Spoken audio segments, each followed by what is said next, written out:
coaches, and they said, you know, one of the big things that happens here is we get so caught up in records, rankings, seedings, predictions.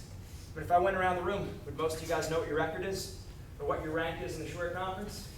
I bet most of the starters probably know about where they're at, you know. And that's no different than myself or my brother when we were in high school. We made that mistake a lot, you know, where we ranked in the state, who's a little bit below me, who's a little bit above me. Right? We tell ourselves, oh, I should beat this kid. That kid's really good. I don't know if I could beat him. College, and I always talk about college because we're looking at the highest level of scholastic wrestling in the world. And everyone's good. Everyone's good. Aside from, you know, your brothers, they know everyone who they wrestle. You know, anyone who Dan wrestles this year is good. Anyone who you wrestle in college is going to be good. So in college, what happens? You start not thinking about that as much. The records, the wins, the losses, and the rankings, because you realize anyone can be beaten. There were 7 returning national champs this year at the NCAA Division I level. Every one of them lost. I bet everyone here thought Ed Ruth was unbeatable this year, myself included, right? He went down. I bet everyone thought Logan Stever was unbeatable. Probably Tony Ramos also, a lot of people. St. John. You keep watching the top people fall. So you got to ask yourself, why not me? Why not me? You know, you're working hard too. Why should the other guy win? Why should you let the other guy beat you or take a back step to him? So you got to search down deep. You got to believe in yourself. You can boil it all down to 2 things. You're either the hero or the coward. Okay, the hero or the coward. And it has nothing to do with, let me show you this over here. It has nothing to do with the wins thing.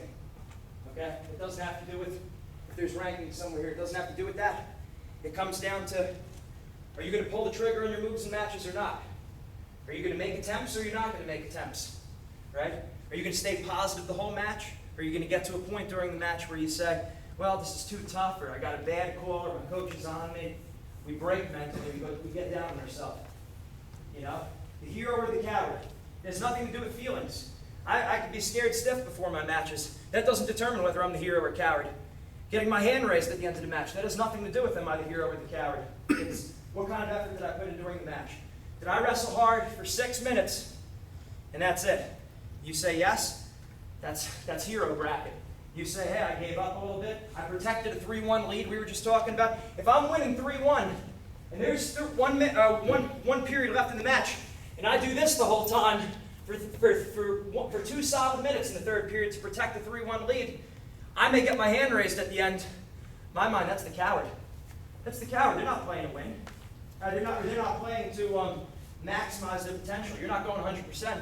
You're shutting down a match with 1 minute left. That's not the hero in my mind. I'll give you a couple good examples of the hero I can think of. Cliff Moore from Iowa. Cliff Moore, he was in the national finals, NCAA finals. He was up by a point with 1 minute left in the match. He's attacking the other guy. National finals. He's up by 1 point. Guy from Iowa, attacking Iowa style. Keeps going. Gets a takedown with like 20 seconds left. Leaves no doubt that he's the best wrestler. In his mind, in his opponent's mind, not that I really give a crap what the crowd thinks. You know, it doesn't really matter. But the point is, he left no doubt in his mind. With 1 minute left in the NCAA finals, he was up by a point. He kept going after it. That's heroic in my mind. And you know what? If he would have lost, that still would have been heroic in my mind because he was given 100% effort. You know, the great thing about wrestling, even though we take it personal, is that this is still just a game.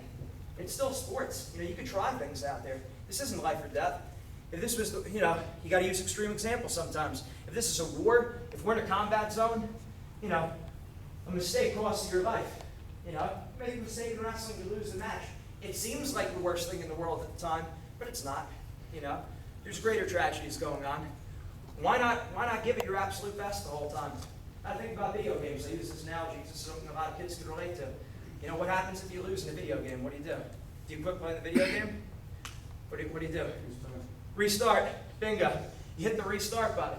Well, it's the same thing in wrestling. You get each live situation provides you with a different opportunity to hit restart. Whether it's live in practice, in this room, if you go to any clubs outside of this room, a match, a tournament, you know, the districts, the regions, the states, exhibitions in the off season, in your backyard. Live wrestling is live wrestling wherever it's done. There's no big and small matches. There's no big and small live situations. If you do that, the guy who goes like this up and down, when when it's on the line, those people often break. Why? Because their intensity level is not consistent. If you want to be good, you want to be a great wrestler, and again, I'm always taking from the highest level guys. The highest level wrestlers treat practice matches the same way as matches. Live is just live. My brother Greg, you and I